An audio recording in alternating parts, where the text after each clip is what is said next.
دنیا میرے آگے میں ایک مرتبہ پھر آپ کا خیر مقدم. نصرت صاحب, میں سچی بات ہے, مجھے سمجھ تو آ رہی ہے کہ یہ پاکستان کے عوام کے مفاد کوئی کام ہو رہا ہے, لیکن ایک لفظ نے مجھے پورا کیس ہی سمجھا دیا. یہ ہے راجہ علی ذوالقرنین, یہ میرے گرائی آزاد کشمیر کے رہنے والے ہیں. ان کے والد شریف آدمی صدر ہیں وہاں پہ, آزاد کشمیر کے صدر ہیں. ان کے بیٹے ان کی عزیزداری ہے وزیر اعظم پاکستان سے. اب یہ صاحب جو ہے نا, یہ چھوٹے موٹے ٹھیکیدار ہیں. ایسے کوئی سڑک کا ٹھیکہ دے کے سب لیٹ کر دیا, کوئی اور چیز کریں, کوئی ٹرانسفر پوسٹنگ, کوئی کہیں پہ دائیں بائیں بندے شندے لگوانے, اس طرح کا. اگر مجھے سمجھ نہیں آ رہی, پتہ نہیں اگر یہ وہی ہے تو لگتا بھی ہے کہ یہ وہی ہے. اگر یہ وہی صاحب ہے, اگر آپ اس کی تصدیق کرتے ہیں تو نصرت صاحب اگر یہ رینٹل لگا سکتے ہیں اس ملک میں, اور اللہ کے فضل سے لوڈ شیڈنگ کا خاتمہ اور ملک کی اکانومی, تو میں پھر اپنے گھر کے اندر ہی کوئی ایٹمی ری ایکٹر لگا کر میں اپنا کام, کیونکہ ایکسپرٹی شاید میری ان سے بہتر. یعنی یہ بدیانتی کی ایک بالکل کلاسک مثال ہے. میں اب سمجھ گیا ہوں سارا. بس ایک بات میں, ایک چھوٹی سی بات میں, کیونکہ آپ نے وہ پہلے وہ بابر ستار صاحب کے حوالے سے بات ہو رہی تھی نا جی, فارن انویسٹمنٹ کی آپ نے بات کی تھی, وہی مجھے یہ ڈر ہے کہ وہ پہلے رینٹل پاورز کے حوالے سے ایک بات میں بڑی کلیئر واضح کرنا چاہتا ہوں. اس میں ایک پائی کوئی باہر سے پاکستان لے کے نہیں آ رہا, یہ سب کا سب حکومت پاکستان کا پیسہ ہے. علی ذوالقرنین راجہ جو ہے, اگر وہ مجھے پتا ہے وہ کتنی وہ لا سکتا ہے, تو چھوٹے موٹے کمیشن پہ کام کرنے والے لوگ, آپ خود جانتے ہیں. بس میں سمجھ گیا جی, بس یہ یا خدا ان سے جو ہے میرا تو کیس ختم ہو گیا. آپ سمجھ گئے جب ایسے لوگ آ رہے ہیں. اچھا, لیکن آپ اس کے علاوہ بھی کوئی ہے, کوئی ایسی اس کے علاوہ بھی یہاں پہ جو میں نے دیکھے, جو میں نے ریکارڈ پیش کیا اس میں, کہ یہ تو بڑے ٹاپ کے جو لوگ ہیں, سیاسی لوگ ہیں, ٹاپ کے جو ٹاپ موسٹ آفیشیل جو ہیں. پرویز اشرف تو بڑا چھوٹا اس میں ہے, وہ تو بس اس کی کوئی نہیں سنی جاتی ہے. نہیں, وہ چھوٹی موٹی جو نہیں, آپ سائننگ اتھارٹی ٹائپ, نہیں جی, وہ منشیوں کو جو آپ وہ ٹپ شپ کر دیتے ہیں نا, بس ٹھیک ہے جو خدمات کی. اچھا, وہ لیکن وہ ٹپے میں کروڑوں میں ہے, ملین ڈالرز میں, اگر اربوں کی بات ہو رہی ہے, یہ ہو رہی ہے. اچھا, یہ اس کا ٹرانسپیرنسی انٹرنیشنل کے میں بات کرنا چاہوں گا ریکارڈ پہ, انہوں نے بڑا کام کیا اس پہ.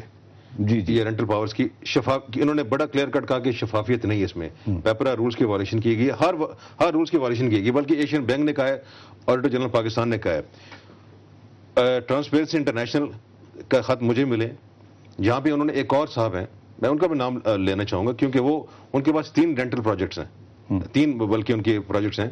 ان کا ہم اقبال زیڈ احمد صاحب ہیں, وہ میں نے ان کا ذکر بھی کیا, میں نے یہاں پہ خواجہ آصف صاحب نے بھی ان کے اور خواجہ آصف صاحب نے ذکر بھی آج کیا, خواجہ صاحب نے ذکر کیا, ان کو بھی مفت میں, ان کے پاس تو بڑے پیسے ویسے ہیں.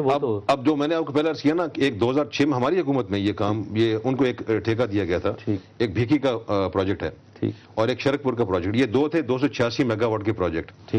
3 سال کے کانٹریکٹ تھے ان کو.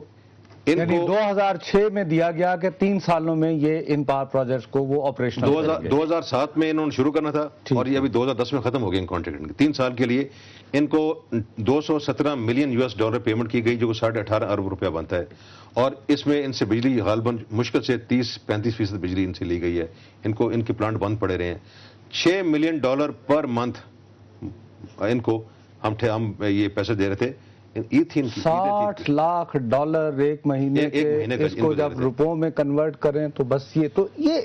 لیکن میں یہ جاننا چاہتا ہوں, دیکھیے فیصل صاحب, آپ کا بہت تجربہ ہے. اچھا, ایک سیکنڈ. ہاں جی, ایک ہم کالر نے جوائن, چلیں آپ بات کریں, وہ لائن ڈراپ ہو گئی ہے.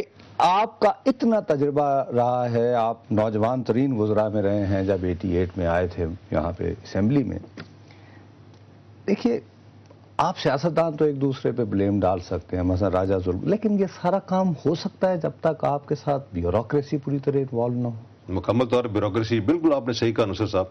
اور اس میں سب سے بڑا جو قصوروار میں جن کو گردانتا ہوں وہ ہے پیپکو کے officials, P P I B کا official, minister water and power کا آفیشل تو ہیں ہی ہیں اس میں. لیکن ان کے علاوہ جو سب سے بڑا قصوروار آج پاکستان میں بجلی کا یہ جو ریٹ بڑھے ہیں, جو عوام جو سفر کر رہی ہے, وہ نیپرا ہے. اور مجھے یعنی میرا خیال ہے کہ آج یعنی چیف جسٹس صاحب نے شاید ایک دو مرتبہ کہا بھی کہ اگر آپ لوگوں کو پتا ہے تو کیا وہ بہت یعنی اس پہ ناراض ہو رہے تھے جو ہمارے پاس جو ٹکر آئے. جی, کالر جوائن کیا. جی, السلام علیکم. جی السلام علیکم سر. جی وعلیکم السلام. جی فرمائیے, کون سا بات کر رہے ہیں؟ سر امتیاز بات کر رہا ہوں، میں رینٹل پاور پلاٹ پہ خود ایز اے چیف سیکورٹی افسر رہا ہوں. اچھا جی. یہ شیخ پورہ میں فیصل صالح یا صاحب جانتے ہوں گے اس پلاٹ کو. ٹھیک. انہی کے دور میں لگا تھا. میں یہی کہنا چاہتا ہوں کہ بجلی بڑے بڑے کاموں کے علاوہ چھوٹے کام میں اگر دیکھیں تو وہ اس لیے مہنگی ہوتی ہے. جب ایک فارنر کو 15 لاکھ پر منتھ سیلری دی جائے گی تو مطلب 5 مہینے تو گیس نہیں ہوتی ہے ہمارے ملک میں، اور یہ جتنے رینٹل پلاٹ ہیں یہ گیس پہ چلتے ہیں، اور 5 ماہ وہ فارنر اور وہ سٹاف یہاں پہ موجود رہتا ہے اور ان کو سیلریز تو دی جاتی ہیں، وہاں سے بھی مہنگا ہوتا ہے. اگر یہ اتنے پیسوں سے جتنے یہ وہ لا رہے ہیں پاور پلانٹ، ایک اگر ڈیم بنا لیتے تو کیا خیال ہے وہ بہتر نہیں تھا؟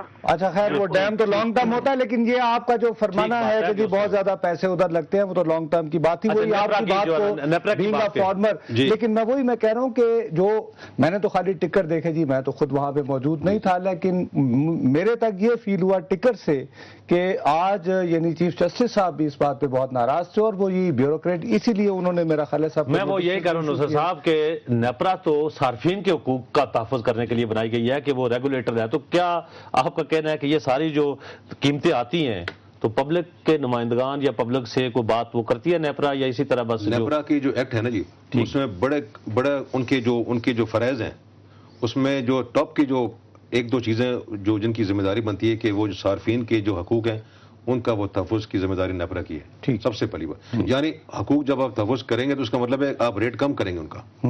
یہاں پہ الٹی گنگا بہ رہی ہے. یہاں پہ نیپرا جو ہے یہ جو 8 رینٹل پاور پروجیکٹس جو انہوں نے جن کے نرخ انہوں نے اپروو کیے ہیں، اور میں نے یہ پیش کی ہے ساری چیزیں، میں نے ہر رینٹل پاور کے کیس میں انہوں نے ایڈمٹ کیا ہے، ان کی ان رائٹنگ آئی ہے بات. یہ میرے پاس سارا ریکارڈ پڑا ہوا ہے جی. آپ یہ سارا کہ انہوں نے تمام وائلیشنز کی ہیں، انہوں نے رولز کی خلاف ورزیاں کی ہیں، پیپرا رولز کی خلاف ورزیاں کی ہیں، شفافیت نہیں ہے ان کیسوں میں.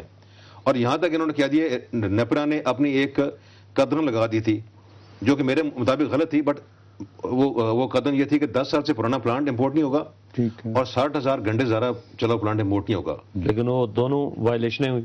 انہوں نے خود یہ نوڈیرو کا جو پلانٹ ہے نیپرا کی اس میں فائنڈنگ میں ڈسیزن میں لکھا ہوا ہے کہ 23 سال پرانا پلانٹ ہے اور 1,11,000 گھنٹے چلاؤ پلانٹ ہے.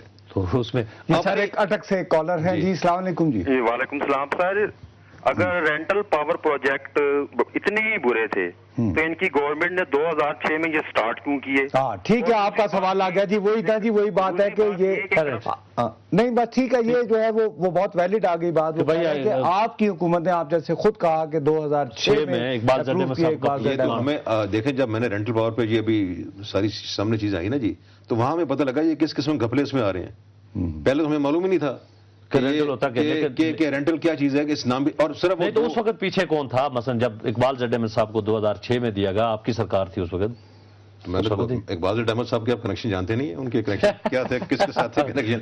وہ تو اوپر سے نیچے آتے تھے. فیصل صاحب میں دوبارہ بہت سارے یہاں پہ ہوتے ہیں یہاں پہ. اب سر چونکہ وقت بہت کم رہ گیا، میں دوبارہ اسی بات پہ آتا ہوں. دیکھیے احتساب کے تھانوں میں تو سیاستدان جاتا ہے، یعنی پبلک پہ گالی وہ کھاتا ہے، لیکن میں بار بار یہ کہتا ہوں کہ کیا راجہ ذوالقرنین $80 ملین لے سکتا ہے جب تک وہ جو سائننگ اتھارٹیز بیوروکریٹ ہے نا sir, unless they are partner in crime, یہ کیسے ہوگا؟ بالکل دیار. اس میں نے آپ کو پہلے عرض کیا، اس میں تو کوئی شک کی بات ہی نہیں ہے کہ یہ سارے کے سارے یہ جو بیوروکریسی اس میں جو شامل ہے، میں نے آپ کو وہ اداروں کو نام بتا دیے ہیں، وہ سب اس کرائم میں شامل ہیں، سب کے سب.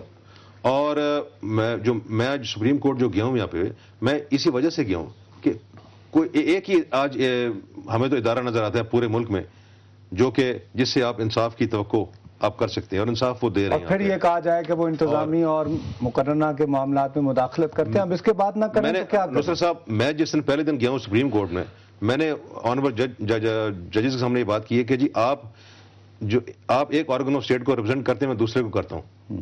میں کرتا ہوں لیجسلیچر کو اور آپ کرتے ہیں جوڈیشری کو. ہم سب کے انڈیپینڈنٹ مینڈیٹس ہمارے اور ہمارے کام ہیں. آج ایک آرگن آف اسٹیٹ کو دوسرے آرگن آف اسٹیٹ کے پاس آنا پڑا ہے انصاف کے لیے، تو آپ خود اندازہ لگا لیں کہ ہمارا نظام جی یہ پورے پاکستان کے عوام کے یعنی ایک مسئلہ ہے جو کہ ایک مقدمہ ہے جو کہ سپریم کورٹ میں لڑا جا رہا ہے. اور نصرت صاحب میں تو یہ کہتا ہوں کہ سپریم کورٹ کی ان معاملات میں مدد کرنی چاہیے جب ہر طرف سے جب اگر کہیں سے کوئی طریقہ ہی نہیں ہے روکنے کا کرپشن کو، سسٹم کو، تو پھر سپریم کورٹ نہ کرے تو پھر ہم کہاں کیا کریں؟ سید مخدوم سید فیصل صالح صاحب بہت بہت شکریہ آپ کا. اور ناظرین، آپ نے مخدوم صاحب کے خیالات سنے اور وہ مقدمہ سنا کہ جو وہ لے کے سپریم کورٹ پہ گئے ہیں. اللہ نہ کرے کہ یہ رینٹل کا جو کنٹریبیوشن ہے یا جو نرخ ہیں جب یہ عوام پہ اپلائی ہوں گے اس وقت آپ بجلی کے نرخ کس حساب سے آپ کو دینے پڑیں گے یہ آپ خود ہی سوچ سکتے ہیں کہ آج اب سخت ختم ہو گئی ہے. اسی خواہش کے اظہار کے ساتھ دعا کرے کہ اللہ کرے کہ یہ ایک سسٹم اس ملک میں کرپشن کا وہ ختم ہو سکے اور ہماری جوڈیشری اور ہمارے پولیٹیشین اس کو ختم کر سکتے ہیں. ناظرین آپ سے اجازت چاہتے ہیں لیکن جانے سے پہلے ہمارا ای میل اکاؤنٹ dm@duniatv.tv. نصرت جاوید اور مشتاق مناز کو اجازت دیجیے. اللہ حافظ.